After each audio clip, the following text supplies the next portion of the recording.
One comment read, "The production quality is phenomenal. Why don't people know about this?" Why don't people know about this? Vincent V. Cava called this rendition of his story, Eye of Ra, one of the best readings of his stories he's ever heard. Brian Keene, best-selling horror author of The Rising, says it's like Tales from the Crypt. It's really fucking cool. Producers of the Black Tapes podcast calls it top-notch. So again, why don't more people know about this? Because you should. I'm talking about Manor House, the dark audio series on YouTube and iTunes. Manor House features original dark stories from writers around the world and presented by a host, the Phantom Collector. Every story has sound effects, music, and performances from people such as myself, Let's Read, and narrators like Darren Marlar and Morgan M. Other performers have included Abysme, Sir Aim, Captain Fright Night, Nicole Doolin, and Brandon Boone from the No Sleep podcast, a podcast often compared with Manor House's production quality.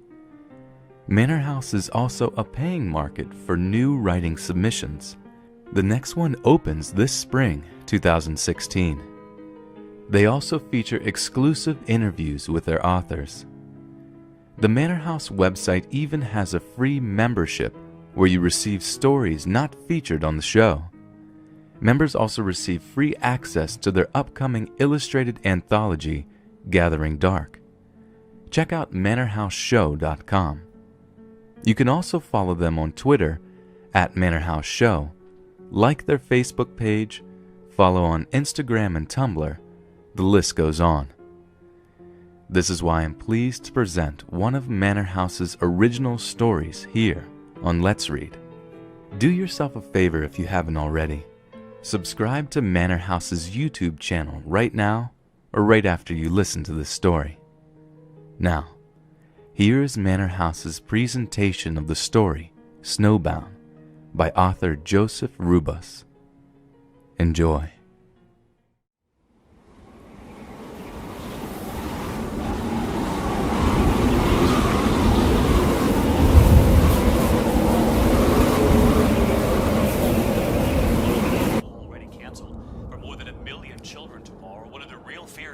This evening, the winds up to 75 miles an hour and the power now a real concern.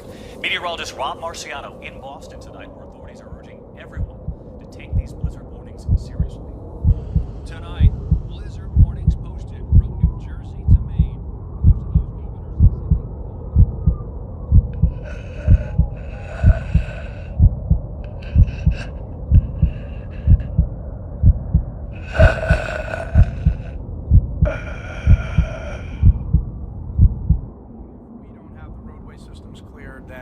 Fire trucks, police trucks, ambulances cannot get through.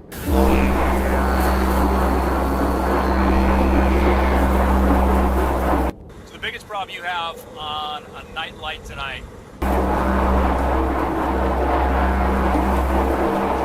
is what? Traffic.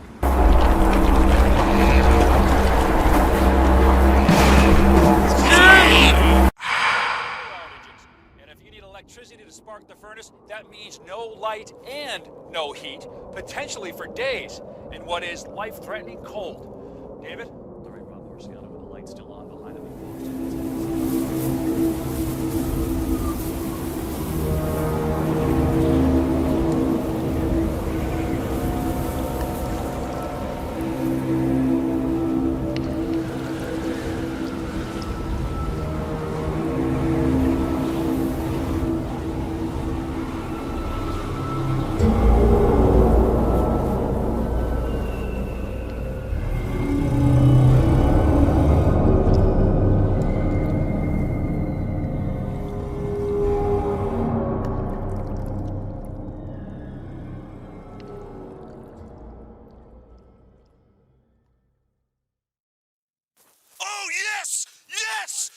We got it, baby! We got it! We got it! Woo!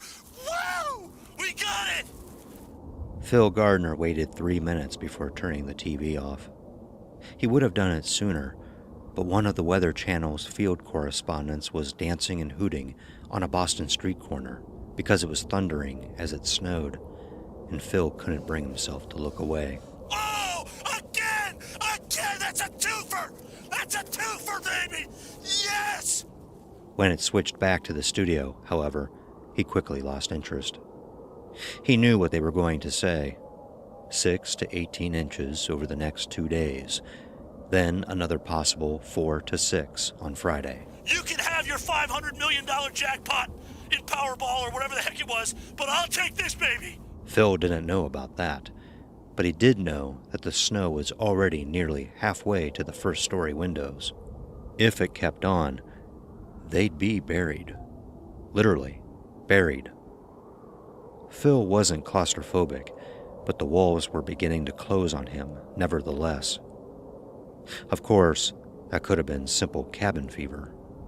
It had been nearly a week since he arrived at the bed and breakfast on Pine Ridge Road. Nearly a week since the first storm rolled over central New Hampshire. The pantry was getting bare, and the other guests were beginning to bicker. Mr. Johnson got more potatoes than I did. Mrs. Baker complains too much. On and on and on. Fred Mansfield, the owner of the place, tried to walk into town the day before yesterday, but got as far as the main highway, an impressive 2 miles downhill, before the wind became too much. You couldn't even see the asphalt. It looked just like the field out back. That was troubling. If the highway department wasn't maintaining the roads, the TV was saying more than 1 million people across New England were in the dark, with another 1 million or so expected to join in the coming days. They had power now, but Phil was almost certain it wouldn't last, not with the snow and wind. Presently, Phil laid back on the bed and stared up at the ceiling. Shadows pooled in the corners, along with the dust and cobwebs Mrs. Mansfield claimed weren't there. How long until the roof collapsed? The thought was sudden, almost as if transmitted from an external source. How long until the beams gave way and all that snow came crashing down? Phil sighed. This was the worst hunt he'd ever been on. Philip Gardner was a businessman, and his business, nay, his passion, was the paranormal. In the 20 years since he started his own investigations into the unexplained, he had been on nearly 200 expeditions all over the world, from Italy to Mexico City to Beijing. He'd also authored 3 books on the subject, 2 of which made the New York Times bestseller list. If things panned out here, he planned to write another. This one dedicated entirely to the Wiltshire Bed and Breakfast, most haunted inn in New England. The thing was, he hadn't found anything. Nothing on the cameras, nothing on the EVP machine, not even one lousy cold spot. The stories, though, they were the stuff of legends. Voices, footsteps, disembodied heads floating over you in the middle of the night, their eyes glazed and their lips dripping blood. It took him nearly 3 years to convince the owners, Fred and Martha Mansfield, to let him study the place. 3 years of phone calls and emails. 3 years of asking politely and outright begging. We'd look like kooks, Fred said, as if they didn't already. The sign out front pretty much marked them. You don't have to talk to me. I'll just do my investigating and that's it. No interviews, no quotes, nothing. Everything they told him was off the record, though he supposed he could slip it in, as having been reported by someone else. And he figured he might. Fred and Martha had some juicy stuff. Hands grabbing their ankles as they got out of bed at night and such. The readers loved that kind of junk, even if it wasn't true. Phil, Well, Phil didn't mind exaggerating occasionally, if it helped sales. But as Fred and Martha got further into their story, Phil realized he wouldn't have to embellish. It was wild enough as it stood. I think it's a demon. The way stuff just flies around. And the cat. Phil choked at the word demon. He wasn't a religious man by any means, but he did believe that there were evil spirits existing outside the realm of the living. Powerful evil spirits. If a demon had found its way into the Wiltshire, oh boy. What about the cat? Back in the 80s, Martha claimed, they had a cat named Smuckers. With a name like Smuckers, it has to be good. One day, poor Smuckers went missing. Martha looked everywhere. 2 days later, he came crawling out of the woods, his body smashed and his brain seeping out of his ears. She figured he got hit by a car and dragged himself home. He was probably at it the whole 2 days. Shortly after he came home, Smuckers died, and Fred buried him in the yard. Later that night, Martha heard something. It was eerie, echoing through the house. It sounded like scratching.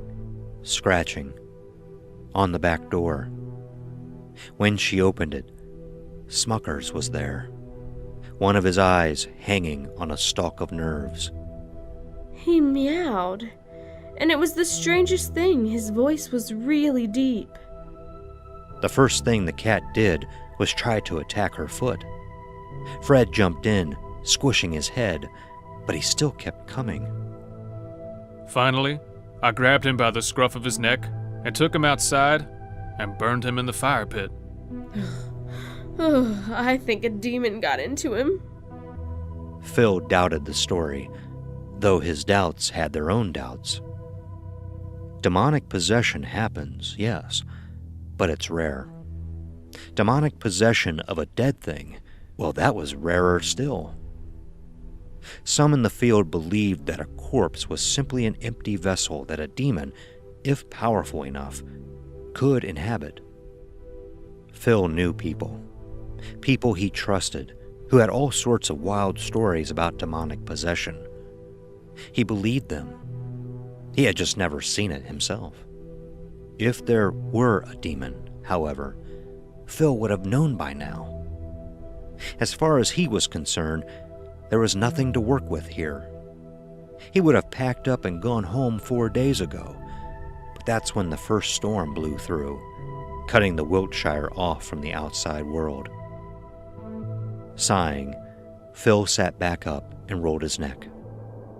It was 3 p.m, and the wind was beginning to pick back up, howling in the eaves like the voice of the damned. Dinner would be soon. He should probably... Yeah? It's me, Fred. We have a problem. Hey, New York, a wonderful town. I wish you were here in beautiful Florida. Elizabeth Miller, what a great name, Elizabeth. And she is from Lynchburg, Virginia, 108 years old today. And she says staying active, that's the secret. You live to be 100. Edith Baker, 91, lay in her bed, her mouth slack and her eyes open, staring sightlessly into the gloom. Phil grabbed her wrist to check for a pulse, and her skin was ice cold. She's dead. Fred Mansfield's face went white. Jesus. She was clad in a thin silk nightgown, indicating to Phil that she never got up that morning. It wasn't uncommon for the old gal to sleep in, so no one worried when she didn't show promptly at dawn. What do you think did it? I don't know. Could have been a heart attack, stroke, brain aneurysm. Mrs. Baker was Martha Mansfield's first-grade teacher. They remained close throughout the years, and when Mr. Baker died in 1998, Martha insisted Mrs. Baker come and live with them. It was either that or a nursing home. For being 91, Mrs. Baker was in pretty good health. She was the one who kept the garden nice and pretty. She was the one who did the wash and cleaned the bathrooms every week. Fred and Martha begged her to stop, but the old woman would only say, "Buzz off, I'm earning my keep." Now she was dead. What are we going to do? I don't know, we can't call anyone. The phone lines were down, and cell service was non-existent on a good day, much less during a snowpocalypse. We could put her in the cellar. That would work. When the storm let up, one of them could walk into town and get help. Alright, you should probably tell your wife first. Yeah. While Fred went off to break the news to Martha, Phil covered Mrs. Baker with a sheet and drew a chair to her bedside. The door was open. Fred really should have closed it. And when Mr. Johnson walked by, he turned and gawked. "Oh my God, what happened?" A tall, chubby man of 50-some, with short iron gray hair and glasses. Ben Johnson was an accountant from Boston. Every so often, he came out to the B&B for a few days to unwind. Had been since 1990, Fred told him. To say he was close to the Mansfields and Mrs. Baker would be a stretch, but he certainly knew them. I don't know. Fred found a heart attack, probably. Ben shook his head. Jesus, what are we going to do with her? Cellar. Fred returned. Behind him, Marcus Warner strained for a look. Oh, shit. Tall and lean, Marcus used to be a football player, from what Phil heard. The New England Patriots drafted him back in 2005, but he didn't make the final cut. These days, Phil wasn't sure what he did, but he had to do something, right? Oh, man. You're putting her in the cellar? Have to. What else we gonna do? Marcus, you help me with her. Marcus nodded. Fred grabbed her arms, and Marcus caught her feet. The others stood aside as they carried her out of the room and down the stairs. In the living room, Martha Mansfield sat stiffly on the sofa. Next to her, Wanda Sines did her level best to provide comfort. When Phil walked in, Martha looked up, unshed tears standing in her eyes. What do you think it was? I don't know. Heart attack, probably. It looked like she went peacefully. Martha drew a big, watery breath and said, Thank God for small favors. Wanda rubbed Martha's shoulder. She's in a better place now. At 16, Wanda Sines was the sort of girl men went to jail for. Tall, olive skin, almond eyes, long black hair. She was Martha's niece, or third cousin, or something like that. Phil wasn't clear. She's in a better place. Yeah, the root cellar. Phil almost smiled. Instead, he went into the kitchen. The door to the cellar stood open, and Fred's voice rang distantly out. Set her down, nice and easy. Phil went down the stairs, avoiding the fifth one. It's weak, so be careful if you ever have to go down there. The cellar was 20 feet by 20 feet, with a dirt floor and cold stone walls. A long bench in the corner that may have once been part of a workshop served as a makeshift resting place. The white-wrapped woman lay stiff and jagged.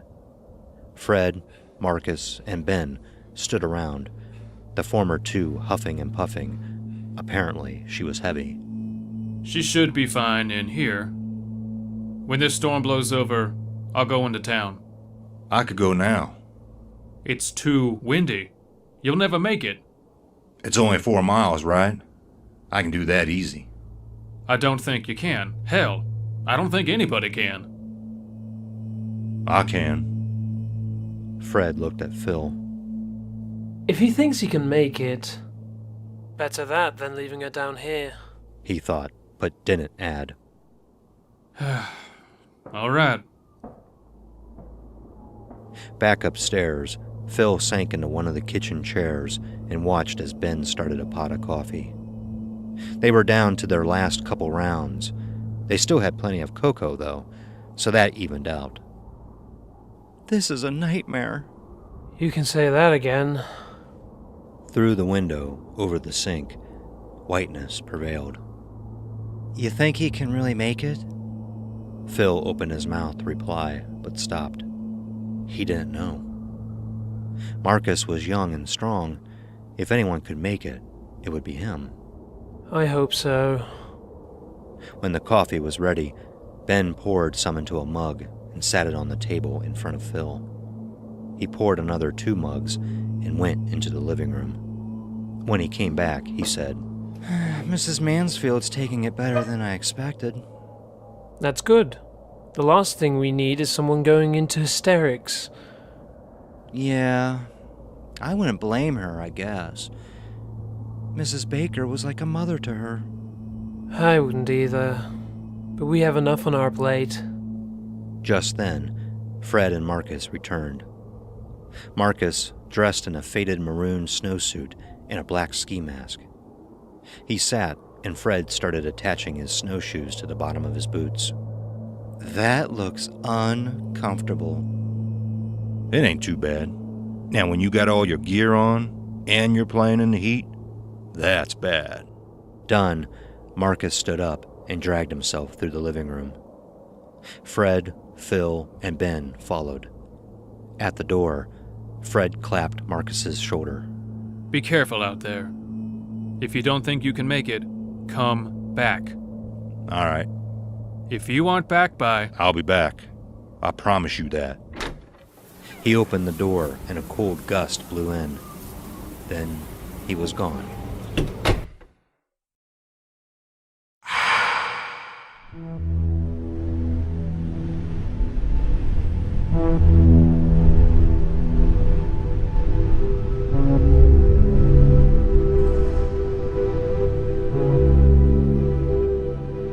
What time is it? Phil checked his watch. 5. Fred was standing at the sink, a second cup of coffee in his hand. Phil and Ben were at the table, working on their second as well. It's getting dark. I hope he gets back soon. He'll be fine.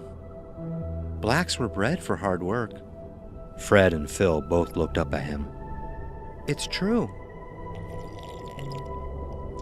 They lapsed into silence. Fred watched out the window, his face hard and set. Phil finished off his coffee and leaned back in his chair. Ben, chastised, stared down into his cup like a gypsy divining tea leaves. Well, I suppose I better start dinner. A muffled crash cut him off. Phil jumped and Ben looked up. What was that? I don't know.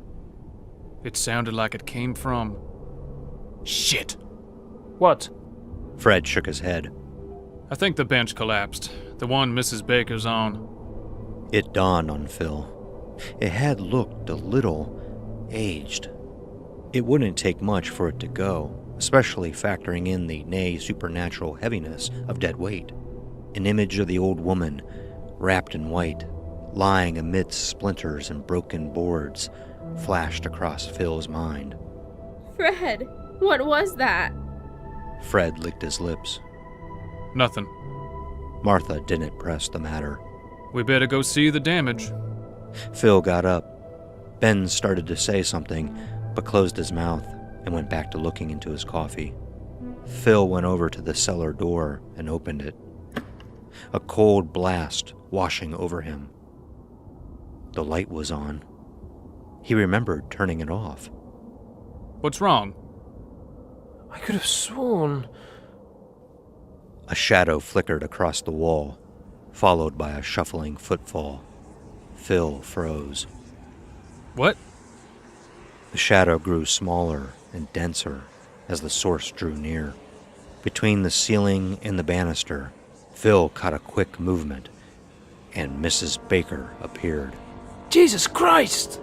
Her shoulders were stooped, and her head hung. Her arms dangled limply at her sides. When he spoke, she looked up, her head flopping bonelessly back, and terror washed over him. Her eyes were red, demonic. She smiled. Mrs. Baker? The old woman took one jerky step forward and threw her arms up, as if to embrace them. Her face, Phil saw, half obscured by darkness, was blue and drawn. Her teeth, dear God, teeth, were long and jagged.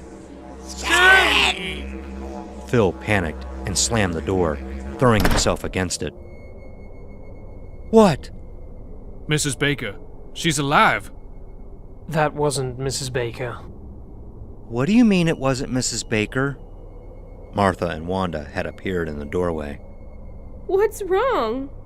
Mrs. Baker's alive. That wasn't Mrs. Baker. Mrs. Baker is dead. I checked her pulse. Her skin was cold. There's no way she's alive. She's possessed, just like Smuckers.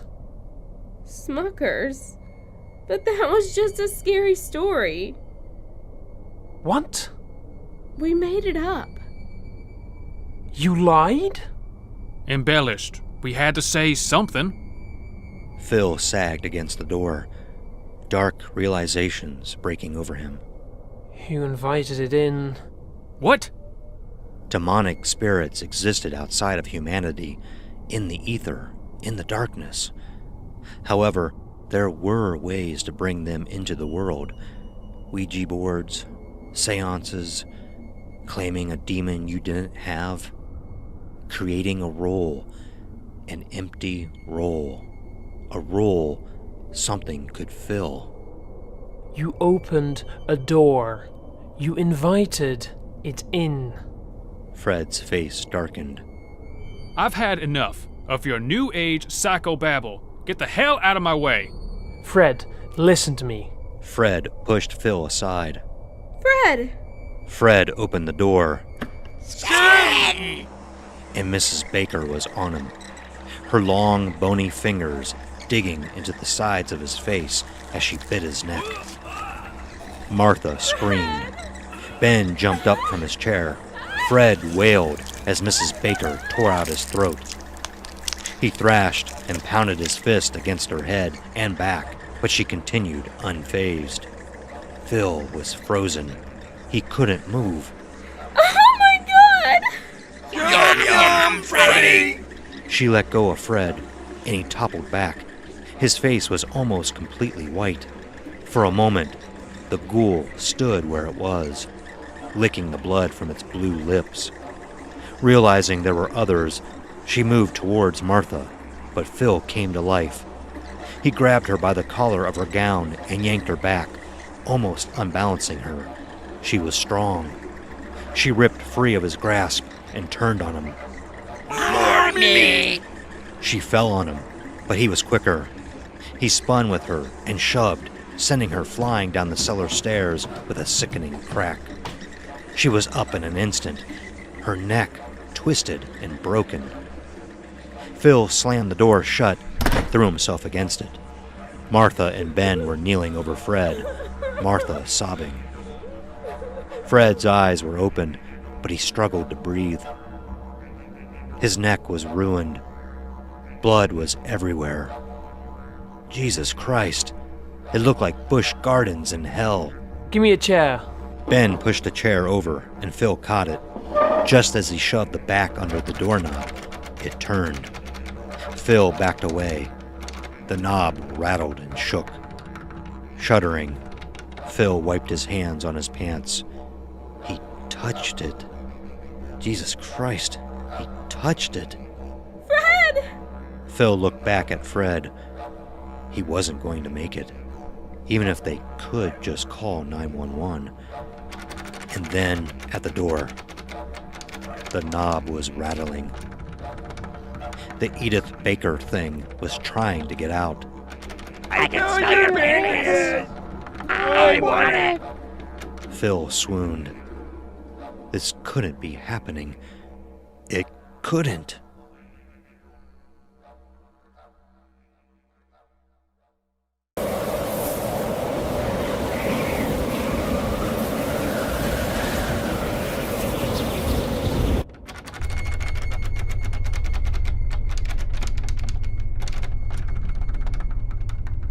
Ben and Phil lugged Fred into the living room and onto the sofa. His eyes were starting to glaze. He was dead, or close. Martha was sobbing. Wanda was crying. Ben was white. When Phil dragged him back into the kitchen, he looked around like he'd never seen the place before. He was in shock. I don't... There's Fred of a gun. A gun? Yes, a gun. I think so. Yeah. He's a hunter. Go get it. Ben nodded and rushed off. Phil turned to the door. The knob was silent now. If Mrs. Baker was still there, she wasn't trying to escape. Yet. Ben returned with a double-barrel shotgun and a box of shells. Phil took it, cracked the stock, and slipped 2 of the bright red cartridges into the breech. With that, he snapped it closed and cocked it. What's happening? Mrs. Baker! That wasn't Mrs. Baker. What was it? Something else. Outside, the wind howled. The power dimmed. Ben looked up. He started to speak, but in the living room, Martha wailed.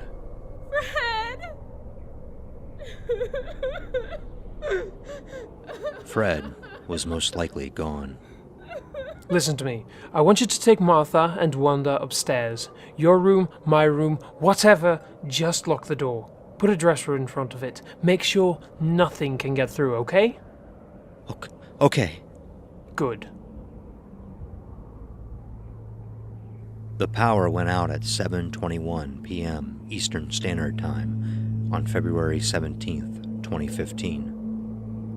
Phil was sitting in a kitchen chair facing the cellar door when it cut out, plunging the house into darkness.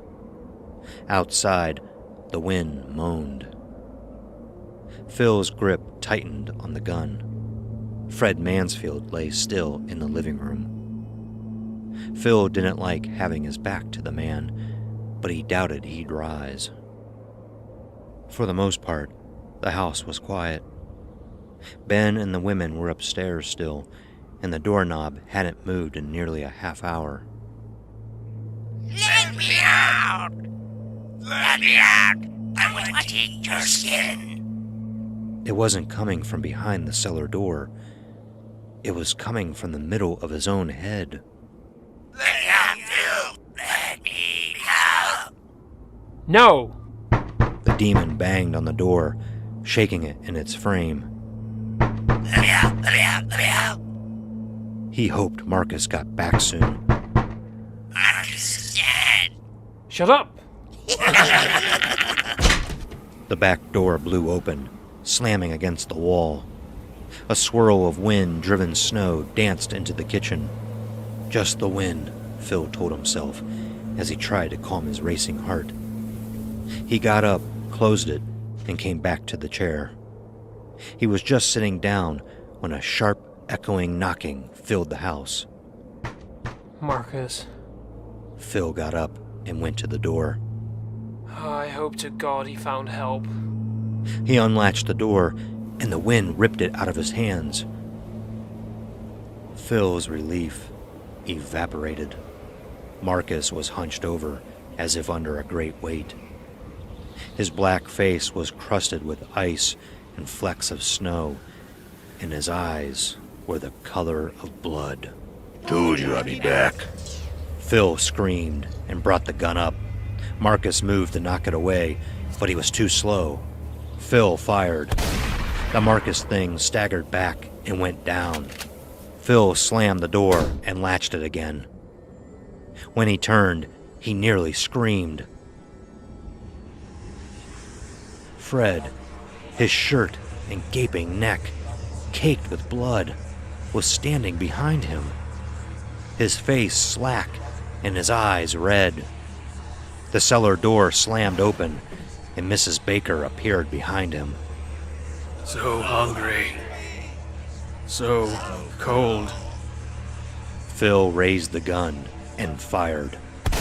The shot took Fred in the face, knocking him aside. Mrs. Baker came flying forward. Thinking fast, Phil swung the gun like a club, the stock connected with her head. Phil backed to the bottom of the stairs to the second floor.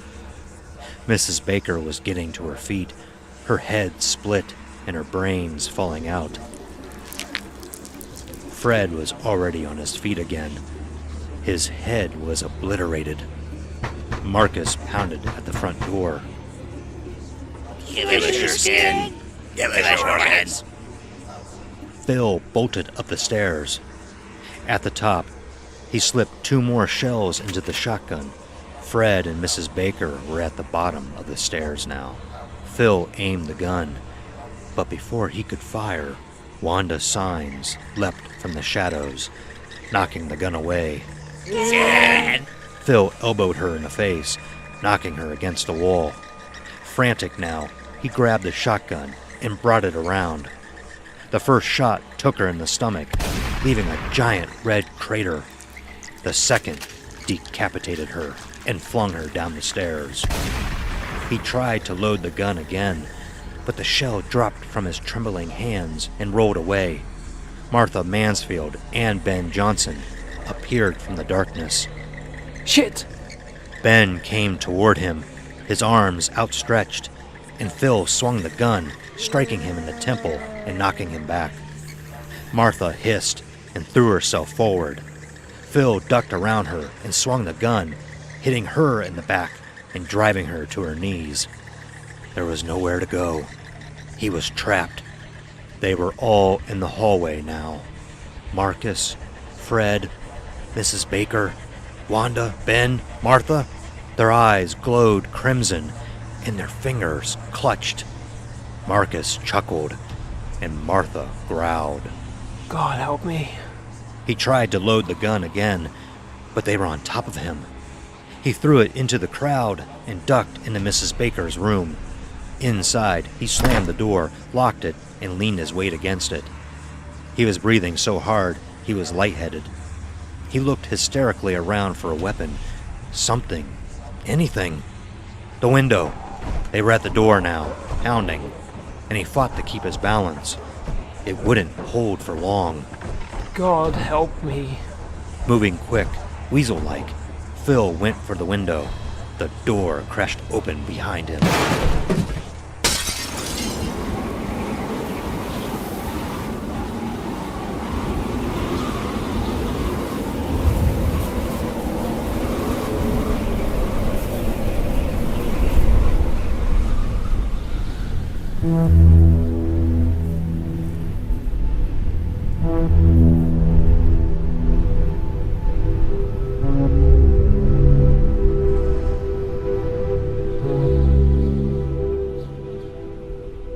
Hours later, Philip Gardner settled into a snowbank overlooking State Route 10 and listened to the wind.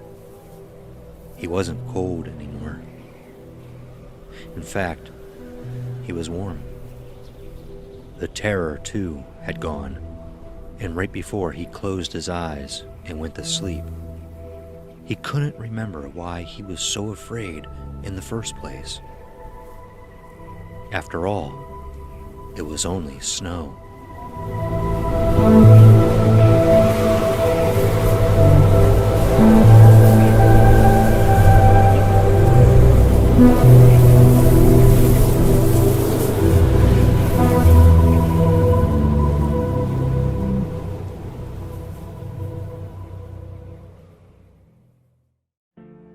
One comment read, "The production quality is phenomenal. Why don't people know about this? Why don't people know about this? Vincent V. Cava called this rendition of his story, Eye of Ra, one of the best readings of his stories he's ever heard. Brian Keene, best-selling horror author of The Rising, says it's like Tales from the Crypt. It's really fucking cool. Producers of the Black Tapes podcast calls it top-notch. So again, why don't more people know about this? Because you should. I'm talking about Manor House, the dark audio series on YouTube and iTunes. Manor House features original dark stories from writers around the world and presented by a host, the Phantom Collector.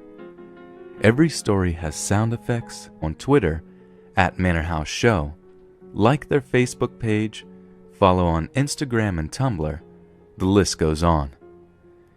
This is why I'm pleased to present one of Manor House's original stories here on Let's Read. Do yourself a favor if you haven't already. Subscribe to Manor House's YouTube channel right now or right after you listen to this story. Now, here is Manor House's presentation of the story, Snowbound, by author Joseph Rubus. Enjoy.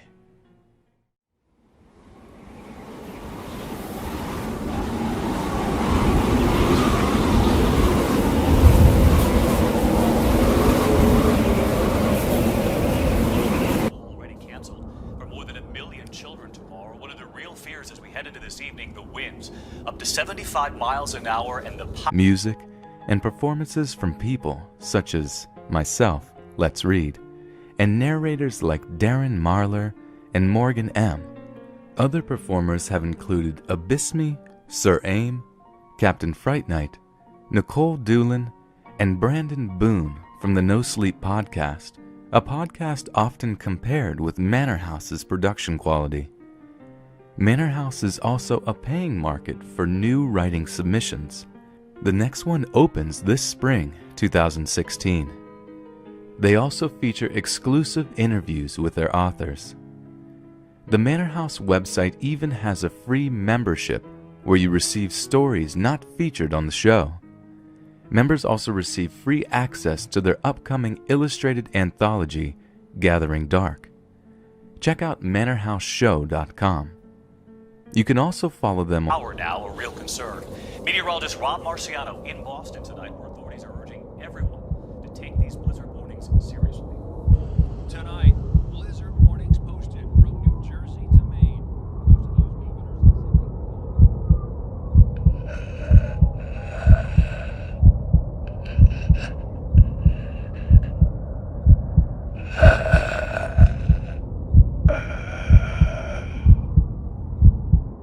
We don't have the roadway systems cleared, then fire trucks, police trucks, ambulances cannot get through.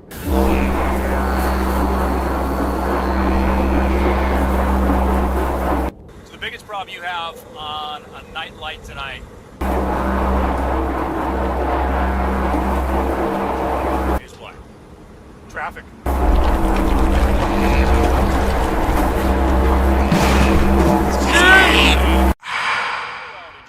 And if you need electricity to spark the furnace, that means no light and no heat, potentially for days, in what is life-threatening cold. David? All right, Rob Marciano.